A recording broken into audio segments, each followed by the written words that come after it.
Hello साथियों, exploratory data analysis for data science with R software के इस course में आप सभी का फिर से एक बार बहुत बहुत स्वागत है।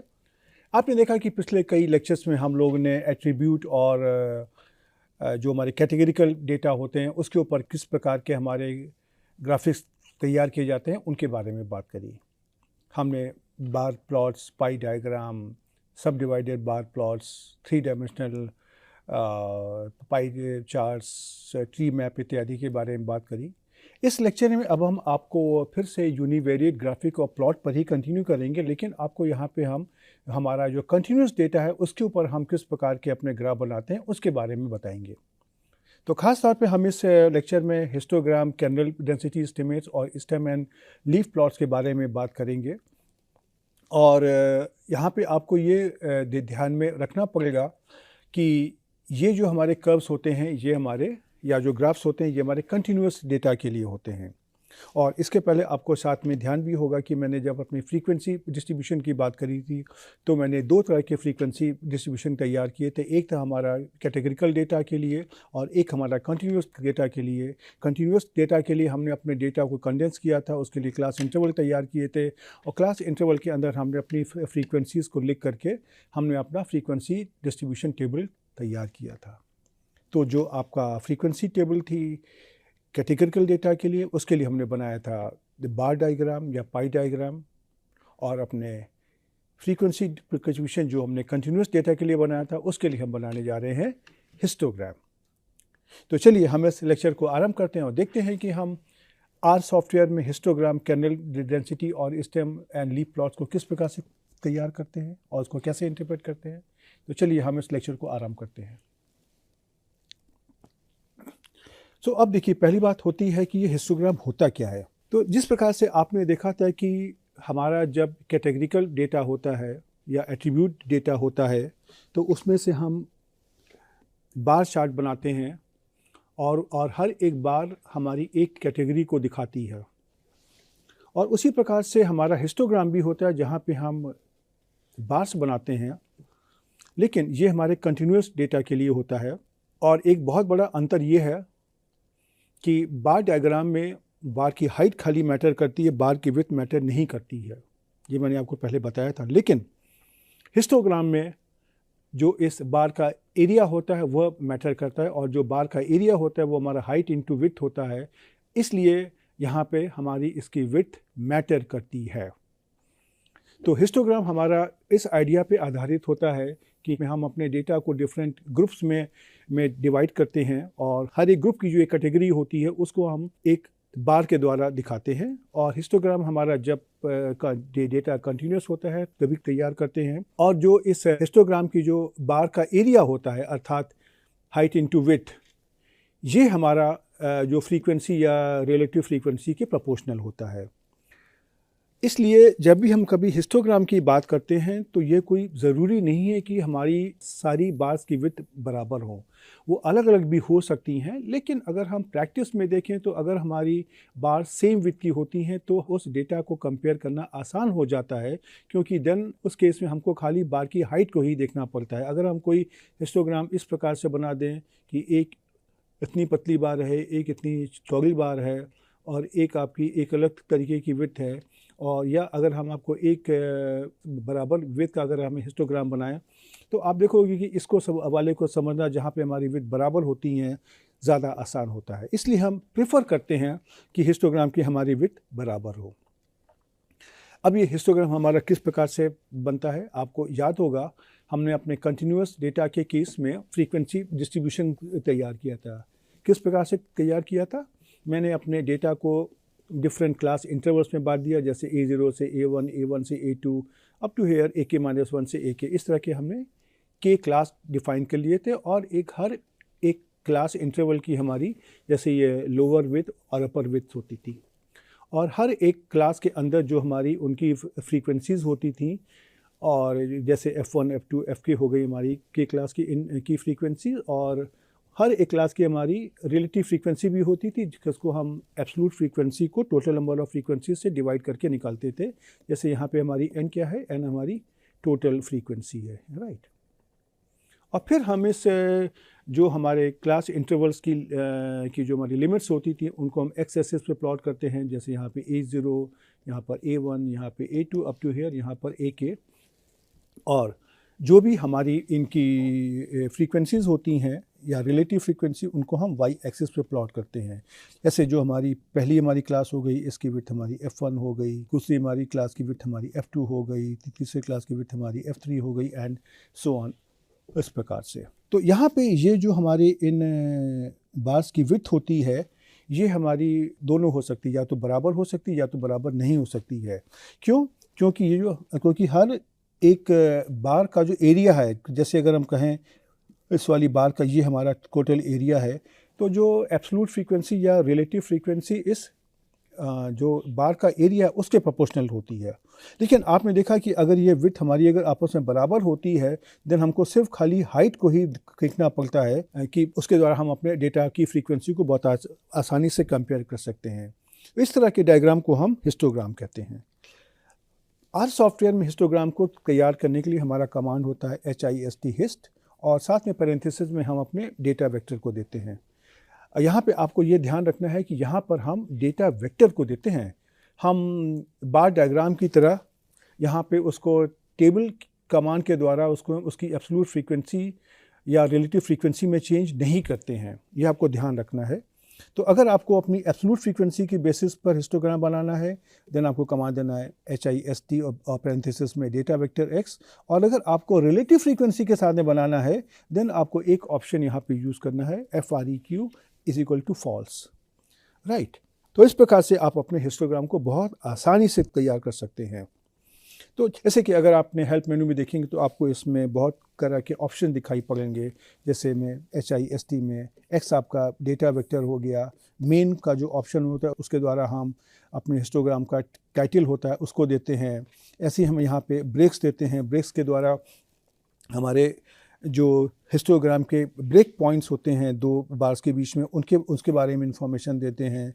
फिर हम कलर के द्वारा हम जो बार्स का कलर होता है उसको सेट करते हैं। एक्स लैब के द्वारा हमको एक्स एक्सिस पर क्या डिस्क्रिप्शन देना उसको बताते हैं। एक्स लिम और वाई लिम के द्वारा हमारी एक्स एक्सिस और वाई एक्सिस के ऊपर हमारी क्या लिमिट्स होनी चाहिए उनको हम स्पेसिफाई करते हैं। उसी तरह से बहुत सारे और ऑप्शन भी होते हैं जिनके लिए हम आपको रिक्वेस्ट करेंगे कि आप हेल्प मेन्यू में जा कर के इनको दे करके समझ लीजिए। आपको हिस्टोग्राम को किस प्रकार से आर सॉफ्टवेयर में तैयार करना है ये दिखाने के लिए मैंने एक छोटा सा यहाँ पे एक उदाहरण लिया है, जहाँ पे हमने 50 लोगों की हाइट को सेंटीमीटर में रिकॉर्ड किया है।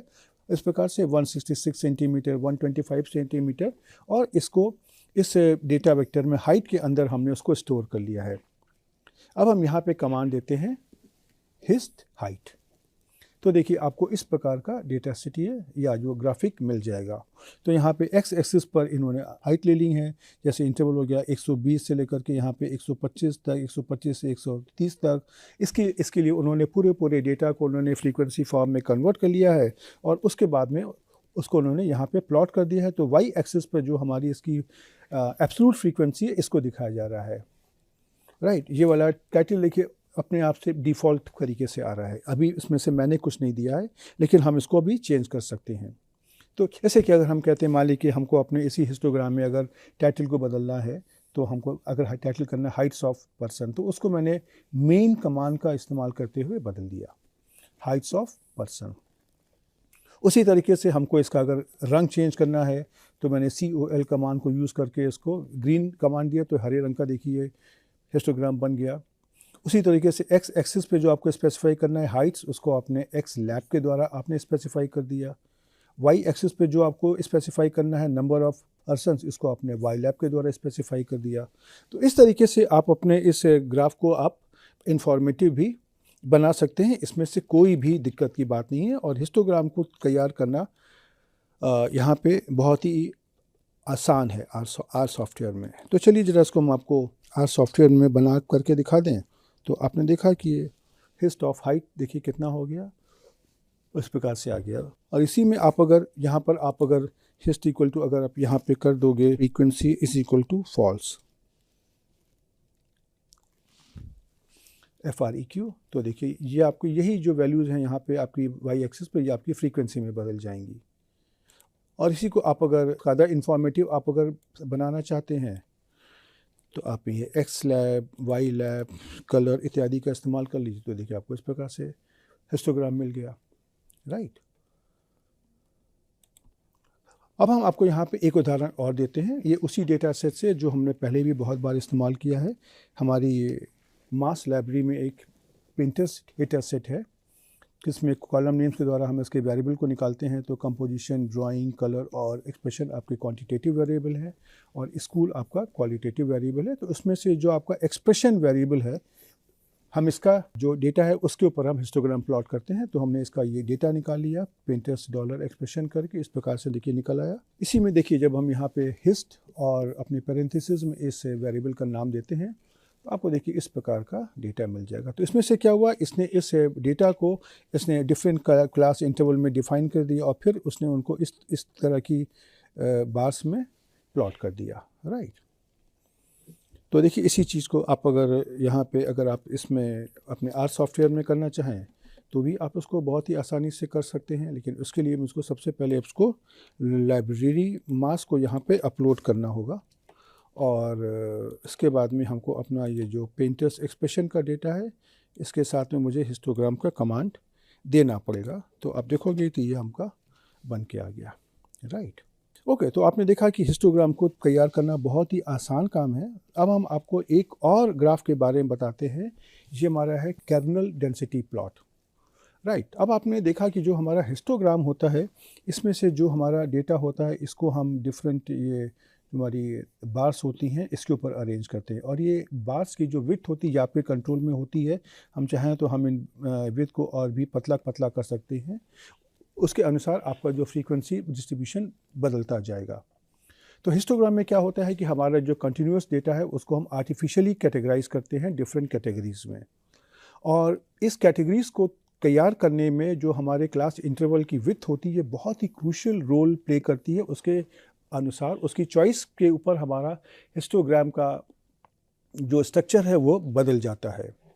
तो इन सारी समस्याओं को ओवरकम करने के लिए एक ऑप्शन हमारे पास होता है कर्नल डेंसिटी प्लॉट।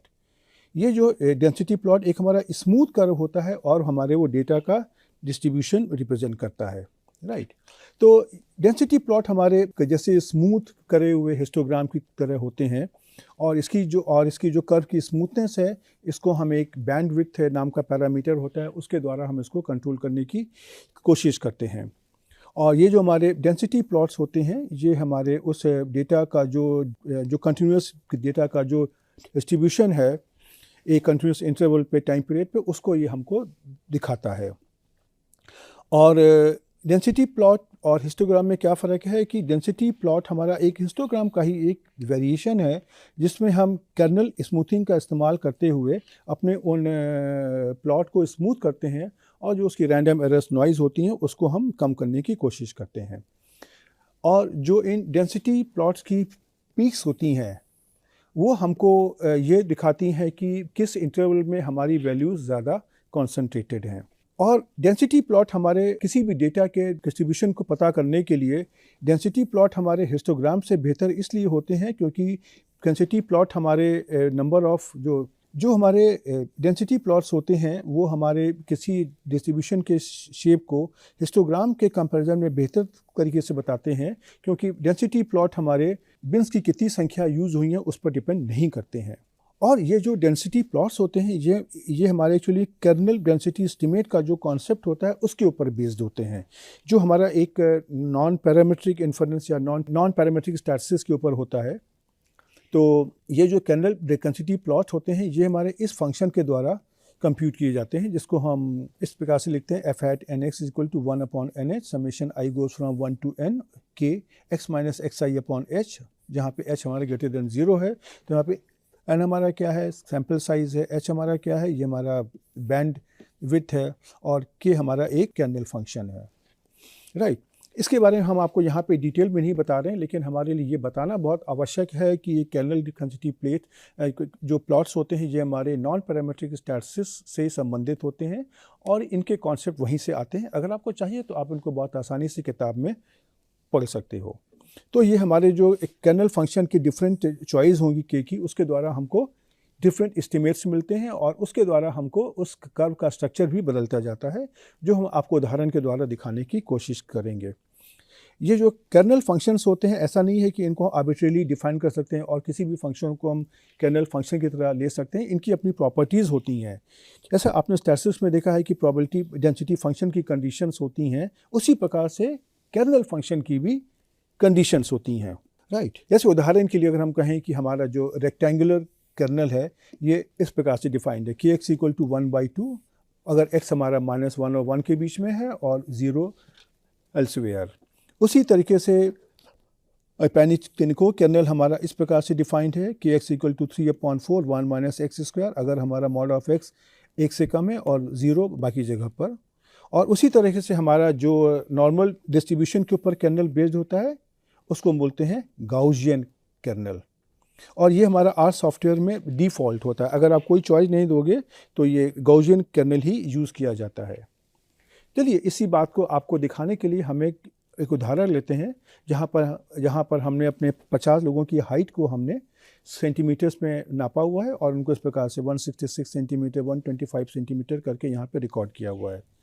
तो इसी डेटा को ज़रा सा हम अपने एक हाइट वेरिएबल के अंदर लिख देते हैं और देखते हैं कि इसमें से किस प्रकार से हमारे इसके डेंसिटी प्लॉट्स बनते हैं। तो डेंसिटी प्लॉट को तैयार करने के लिए हमारा कमांड होता है, सबसे पहले आपको लिखना है प्लॉट और उसके बाद डेंसिटी DENSITY और उसके बाद पैरेंथेसिस में लिख देना है हाइट, जो भी आपका वेरिएबल नेम है।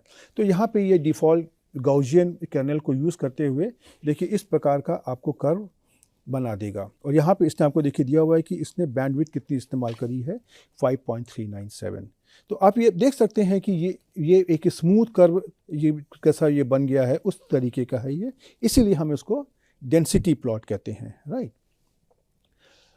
आपको जस्ट ये दिखाने के लिए कि ये जो हमारे हिस्टोग्राम और जो डेंसिटी प्लॉट में किस प्रकार की समानता होती है, कुछ आप देखेंगे तो ये मैंने उसी डेटा का हिस्टोग्राम और उसी डेटा का मैंने यहाँ पे डेंसिटी प्लॉट भी लिया हुआ है, लेकिन दोनों में फ़र्क है स्ट्रक्चर में, क्योंकि ये हमारा एक स्मूथ कर्व होता है, ये इस प्रकार से आएगा कुछ हमारा ये करके। और लेकिन आप अगर ध्यान देंगे, आप अगर फिर भी अगर तो जहाँ पे इसका देखिए मैक्सिमम आया हिस्टोग्राम में, वही मैक्सिमम उसी जगह पे डेंसिटी प्लॉट के अंदर भी आया हुआ है, राइट। लेकिन ये आपका ये जो डेंसिटी प्लॉट है, ये आपका एक स्मूथ कर्व है। अब अगर हम इसी के अंदर हमारा एक ऑप्शन होता है एडजस्ट, अगर हम एडजस्ट को अगर हम यूज़ करें तो देखिए क्या होता है। अगर हम अपने इसी कमांड में प्लॉट डेंसिटी हाइट में अगर हम लिख देते हैं एडजस्ट = 0.5, तो देखिए आपका कर्व इस प्रकार से बन के आ रहा है। और इसी एडजस्ट की वैल्यू को अगर हम इंक्रीज़ कर देते हैं, जैसे मैंने कर दिया 0.5 से 1 कर दिया अगले ग्राफिक में, तो देखिए इस ग्राफ से ये ग्राफ हमारा इस प्रकार से कन्वर्ट हो गया। आप क्या देख रहे हैं, ये वाला कर्व जो हमारा दूसरा कर्व है, ये हमारा ज़्यादा स्मूथ हो गया है। अगर आप इनकी बैंडविड्थ को पर ध्यान दें, पहले वाले ग्राफ में बैंडविड्थ हमारी है 2.698 और दूसरे वाले ग्राफ में हमारी बैंडविड्थ है 5.397, राइट। तो इसमें से क्या हुआ, जब आपकी बैंडविड्थ बढ़ गई तो आपका ये कर्व स्मूथ हो गया। और उसी तरीके से आप अगर 1 से आप अगर 2 कर देंगे, देन आप ये देखेंगे ये आपका 1 पर बना हुआ था और ये आपका देखिए 2 पर हो गया, तो ये ज़्यादा स्मूथ हो गया। लेकिन आप अगर देखोगे कि जब आपने एडजस्ट = 1 लिया तो बैंडविड्थ आपकी 5.397 थी और जब आपने एडजस्ट = 2 किया है तो 10.79 हो गई है। तो देखिए जैसे जैसे आप एडजस्ट की वैल्यू बढ़ाते जाते हैं, बैंडविड्थ की वैल्यू बढ़ती जाती है और कर्व आपका ज़्यादा स्मूथ हो जाता है।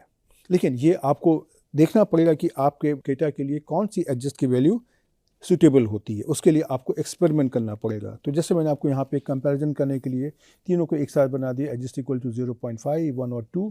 आप देखेंगे कि जैसे जैसे हम यहाँ से यहाँ पर जा रहे हैं, ये हमारी कर्व की स्मूथनेस बढ़ती जा रही है, राइट। ओके, अब हम आपको दिखाते हैं कि इसी डेंसिटी एस्टिमेट्स में आप अगर डिफरेंट तरीके के कर्नल्स को इस्तेमाल करते हैं तो किस प्रकार का आता है।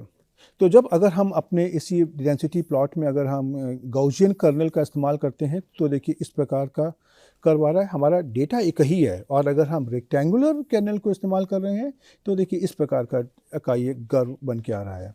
आप दोनों में देखोगे कि दोनों का स्ट्रक्चर ऑलमोस्ट ऐसा ही है, लेकिन उनकी फ्रीक्वेंसीज़ में फ़र्क है।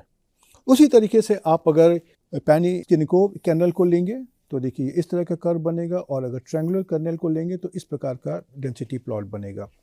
तो और जबकि सभी में आप अगर देखोगे कि बैंडविड्थ सभी के बराबर है 5.397 चारों केसेस में, चारों कैनल्स में, राइट। तो आपने देखा कि ये अगर आप भिन्न भिन्न प्रकार के कर्नल्स को भी बदलते जाएंगे तो आपका डेंसिटी प्लॉट का स्ट्रक्चर बदलता जाएगा। अब ये आप पर डिपेंड करता है कि आपका डेटा किस प्रकार का है, कि जहाँ पे आपको किस प्रकार का एक डेंसिटी प्लॉट सही डेटा के अंदर छुपी हुई इंफॉर्मेशन को सही तरीके से बाहर निकालेगा, राइट। तो चलिए देखिए, सबसे पहले ज़रा हम अपने इस जो डिफ़ॉल्ट हमारा हाइट पर डेटा है उसको हम यहाँ पर लेते हैं, राइट। तो देखिए इस प्रकार का, देखिए ये आपका कर्व बन के आ गया। और इसी में अगर हम मान ली अपनी, अगर हम इस एडजस्ट की वैल्यू को अगर हम बदलते जाते हैं तो देखिए ये किस प्रकार से आपका कर्व बदलता जाएगा। जैसे देखिए मैंने एडजस्ट लिया 0.5, अब हमने यहाँ पे कर दिया, इसको हमने कर दिया 1, तो देखिए कर्व आपका स्मूथ हो गया। इसी को अगर मैंने इसको कर दिया 2 कर दिया अगर, तो देखिए और स्मूथ हो गया। इसी को अगर हम मान लीजिए अगर हम 4 कर दें अगर हम, तो देखिए और भी स्मूथ हो जाता है, सिमेट्रिक हो जाता है, क्योंकि सभी में बैंडविड्थ बढ़ती जा रही है। और इसी में अगर हम अपने कर्नल्स को भी अगर हम बदलते जाते हैं तो कैसे कि मैंने यहाँ पे जो गॉसियन कर्नल को अगर लिया अगर, तो देखिए इस प्रकार का कर्व बन जाएगा। और इसी में अगर मैंने मान ली कि अगर मैंने ये रेक्टेंगुलर कर्नल को लिया अगर, तो देखिए हमारा इस प्रकार का कर्व बन जाएगा। और उसी प्रकार से मैंने अगर मान लीजिए पैनिकनिकोव कर्नल को लिया तो देखिए ये हमारा इस प्रकार का ये डेंसिटी प्लॉट बन जाएगा। और अगर मैंने अगर अपने ट्रायंगुलर कर्नल को लिया अगर, तो देखिए इसका भी हमारा डेंसिटी प्लॉट बदल जाएगा, राइट। तो अब ये आपको देखना है कि आपके डेटा के लिए कौन सा कर्नल और कौन सी बैंडविड्थ या आपके लिए ज़्यादा सूटेबल है। चलिए अब हम आपको एक और प्लॉट के बारे में बताते हैं जिसको हम बोलते हैं स्टेम एंड लीफ प्लॉट। तो स्टेम एंड लीफ प्लॉट हमारे जो छोटे डेटा सेट एक्चुअली में होते हैं उनके लिए ज़्यादा सूटेबल होता है। और ये हमारे डिफरेंट क्लासेस की जो एब्सोल्यूट फ्रीक्वेंसी होती है उसको ये हिस्टोग्राम की तरह दिखाने की कोशिश करते हैं, राइट। और जो स्टेम एंड लीफ प्लॉट भी हमारे जो इन्फॉर्मेशन हमको हिस्टोग्राम से मिलती है उसी को यहाँ से दिखाते हैं, लेकिन उनका एक तरीका फ़र्क होता है। और जो स्टेम एंड लीफ प्लॉट में जो भी हमारा क्वांटिटेटिव वेरिएबल होता है उसके ऊपर जो डेटा होता है उसको हम एक टेक्सचुअल ग्राफ के द्वारा दिखाने की कोशिश करते हैं। और ये इस बेसिस पे होता है कि जो मोस्ट सिग्निफिकेंट न्यूमेरिक डिजिट हमारी उसमें कौन सी है, राइट। तो जो हमारा स्टेम एंड लीफ प्लॉट होता है ये एक तरीके का टेबुलर प्रेजेंटेशन होता है जहाँ पर हर एक डेटा को हम 2 हिस्सों में बांटते हैं। एक हम कहते हैं स्टेम और दूसरे को बोलते हैं लीफ।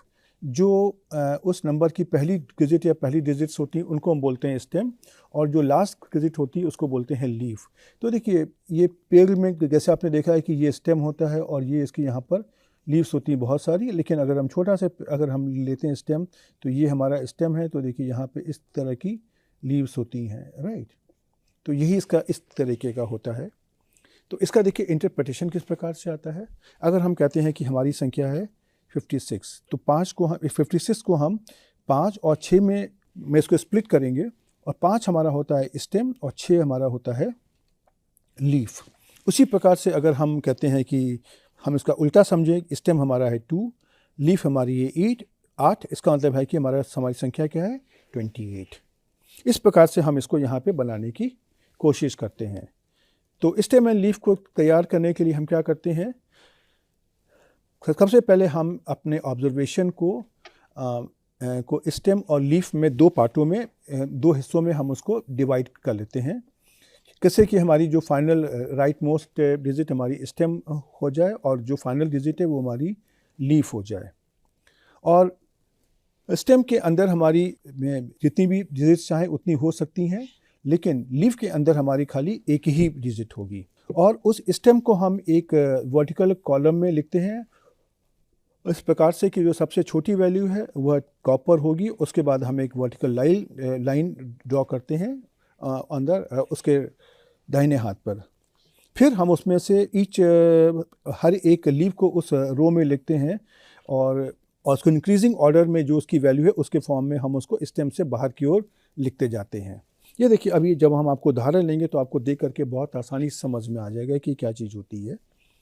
तो स्टेम एंड लीफ को अपने आर सॉफ्टवेयर में तैयार करने के लिए हमारा कमांड होता है STEM स्टेम, और एक्स डेटा वेक्टर के अंदर हमको जो भी अपनी वैल्यूज़ देनी होती हैं हम उसको के देते हैं, और साथ में हम स्केल पैरामीटर को यूज़ करते हैं जिसके द्वारा हम अपने उस ग्राफ को कंट्रोल करते हैं। जैसे कि अगर हम कहें स्केल इक्वल टू 2, तो इसका मतलब ये होगा कि जो भी हमारा ग्राफ है, जो भी डिफ़ॉल्ट वैल्यू का ऑलमोस्ट 2 गुना हो जाएगा, राइट। ऐसे कि अगर हम कहें कि स्टेम एक्स में हमारा ये डेटा वेक्टर आ गया न्यूमेरिक, स्केल इक्वल टू हमारा हो गया 1 जो हमारी उस प्लॉट की लंबाई को कंट्रोल करता है, और विड्थ हो गया मान लीजिए 80 जो हमारे उस प्लॉट की जो विड्थ है उसको कंट्रोल करता है, राइट। तो चलिए इसको समझाने के लिए हम आपको एक यहाँ पे छोटा सा उदाहरण लेते हैं कि हमने 15 लॉट्स में कुछ नंबर ऑफ डिफेक्टिव आइटम्स को देखा, उनको काउंट किया, उनकी संख्या हमारी इस प्रकार से आ गई। इसको मैंने अपने एक डेटा वेक्टर में, उसका नाम है डिफेक्टिव, उसके अंदर लिख लिया। तो ये हमारा एक डिफेक्टिव डेटा वेक्टर आ गया। अब इसका हम स्टेम एंड लीफ प्लॉट करते हैं, तो हमने कर दिया स्टेम डिफेक्टिव और स्केल इक्वल टू 2। अब जरा सा देखिए इसका इंटरप्रिटेशन क्या हुआ। अब अगर आप देखिए इस डेटा के अंदर एक वैल्यू है 18, ये यहाँ पे इस प्रकार से आकर के लिख गई 1 और 8। उसी प्रकार से इसके अंदर एक वैल्यू है, ये देखिए है 24, ये 24 आकर के यहाँ पे इस प्रकार से लिख गई 2 और 4। उसी तरीके से आप अगर देखोगे तो यहाँ पे एक वैल्यू है 34, ये 34 वैल्यू यहाँ से आई और यहाँ पे ऐसे लिख गई 34 ये, और उसके बाद में एक और वैल्यू है 35, ये यहाँ से आकर के इसने उसको यहाँ पर ऐसे लिख दिया, ये वाला 3 और ये वाला 5, और उसी के बाद वैल्यू है 38, तो उसने 3 के साथ में स्टार्ट होने वाली सारी वैल्यूज़ को एक साथ लिख दिया। उसके बाद उसने 4 से स्टार्ट होने वाली वैल्यूज़ ली, जैसे 46, 44, 48 और 49, और उसने देखिए इसको 4, 4, 44, 4, 4, 46, 4, 8, 48 और 4, 9, 49 लिख दिया। उसी प्रकार से ज़रा इसको हम अपोजिट साइड में अगर देखने की कोशिश करें, अगर हम यहाँ पे ध्यान दें तो ये हमारे यहाँ पे कौन कौन सी संख्या लिखी है, 53, 54 और 56। क्या ये संख्याएं हमारी यहाँ पे हैं? देखिए 53 है, 54 है और 56, तीनों संख्याएं हमारी यहाँ पे लिखी हुई हैं। और उसके बाद में आप अगर देखोगे तो ये हमारी है, ये संख्या है कितनी, 65 और 66। तो ये आप अगर देखोगे तो 65 और 66 ये वैल्यूज़ यहाँ पे लिखी हैं, और साथ में फिर ये 73 लिखा हुआ है, राइट। तो इस प्रकार से हम स्टेम लीफ प्लॉट को हम इंटरप्रेट करने की कोशिश करते हैं, और ये इसका एक स्क्रीनशॉट है। और साथ ही में हम अगर इसको किसी अपने हिस्टोग्राम से कंपेयर करें, जैसे मैंने बताया आपको, तो देखिए उसी प्रकार का है। जैसे कि 1, 8 आप अगर यहाँ पे देखते हैं तो यहाँ पे ये जो पहली बार है ये हमारी 1, 8 को दिखा रही है, दूसरी हमारी जैसे 2, 4 को दिखा रही है, और आप अगर देखेंगे 3 के साथ हमारी 3, 5, 8 है, तो देखिए इसकी बार हमारी लंबी हो गई है। 4 के साथ हमारा 4, 6, 8, 9 सबसे ऊंची है, तो देखेंगे ये आपकी सबसे ऊंची बार हो गई। और इसी प्रकार से इसने आपकी इन वैल्यूज़ को यहाँ पर देखिए दिखा दिया है, राइट। तो अब हम ज़रा सा इसी चीज़ को आपको हम आर सॉफ्टवेयर में करके दिखाते हैं, जो बहुत ही आसान काम है आपके लिए करना, फिर भी हम आपको यहाँ पर दिखाते हैं। तो ये देखिए आपका हो गया डिफेक्टिव डेटा को मैंने यहाँ पर स्टोर कर लिया, और उसके बाद में मैंने अपने स्टेम वाले कमांड को यहाँ पर एग्जीक्यूट कर लिया, stem defective scale equal to 2। तो देखिए आपको यही स्टेम लीफ प्लॉट आपको यहाँ पर देखिए मिल गया, राइट। तो अब हम चलिए यहाँ पे अपने इस लेक्चर को यहाँ पर हम रोकते हैं, और देखेंगे आपकी इस तरह के जो हमारे प्लॉट्स हैं इनको तैयार करना बहुत ही आसान काम था, राइट। अब लेकिन इसके आगे आपका काम यहाँ से शुरू होता है। अब आपने हिस्टोग्राम पढ़ लिया, आपने डेंसिटी प्लॉट्स पढ़ लिए, दोनों के बीच में एक संबंध है। हिस्टोग्राम में अगर आप विड्थ, उनकी जो बार्स की विड्थ को बहुत छोटा करते जाएंगे तो फाइनली आपको एक स्मूथ कर्व उनके मिड पॉइंट्स को मिला करके मिल जाएगा, जिसको आप अपने डेंसिटी प्लॉट से कंपेयर कर सकते हैं। तो अगर आप एक ऐसा कोई एक्सपेरिमेंट करिए जहाँ पे आप बड़े साइज़ का डेटा लीजिए और उसमें उसकी विड्थ को वेरी करिए अपने हिस्टोग्राम की, और भिन्न-भिन्न प्रकार के हिस्टोग्राम तैयार करिए, और साथ ही में आप उनका डेंसिटी प्लॉट इस्तेमाल तैयार करिए। आपको देखेंगे, आपको दिखाई पड़ेगा कि दोनों में कुछ समानता आती है।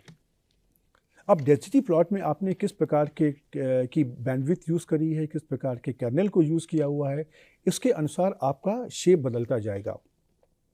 लेकिन ये आपको काम करना है कि आपका डेटा किस प्रकार का पैटर्न फॉलो कर रहा है।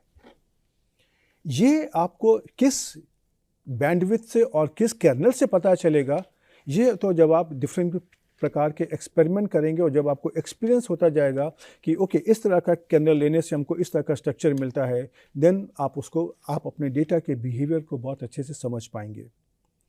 और साथ ही जब आप उसको हिस्टोग्राम के साथ भी करते जाएंगे और दोनों को कंपेयर करेंगे तो आपको दोनों में एक समानता मिलेगी। हिस्टोग्राम के अंदर बहुत सारे ऑप्शंस हैं, आप उनको एक बार देखने की कोशिश करिए, समझने की कोशिश करिए, डिफरेंट ऑप्शन को यूज़ करिए और देखिए कि आपके हिस्टोग्राम में किस प्रकार का चेंज आता है। आपको ये याद रखना चाहिए कि हिस्टोग्राम के अंदर हमारा डेटा कंडेंस हो जाता है, तो अगर हम छोटी मोटी वैल्यूज़ को अगर हम थोड़ा सा वेरिएट करने की भी कोशिश करेंगे तो हमारे हिस्टोग्राम में कोई परिवर्तन नहीं आएगा, लेकिन ये कार्य आपको करके देखना है। साथ ही स्टेम एंड लीफ प्लॉट भी हैं, ये बहुत ही सिंपल से नॉर्मल प्लॉट्स हैं। तो आप इन चीज़ों की प्रैक्टिस करिए, छोटे छोटे डेटा सेट लीजिए, बड़े बड़े डेटा सेट लीजिए और इन सारे टूल्स को वहाँ पे इस्तेमाल करिए और डेटा के साथ में प्ले करिए कि या आपको कर्व किस प्रकार की इन्फॉर्मेशन देते हैं। और हम आपको अगले लेक्चर में मिलने फिर से आएंगे कुछ नए टॉपिक के साथ में। तब तक के लिए गुड बाय।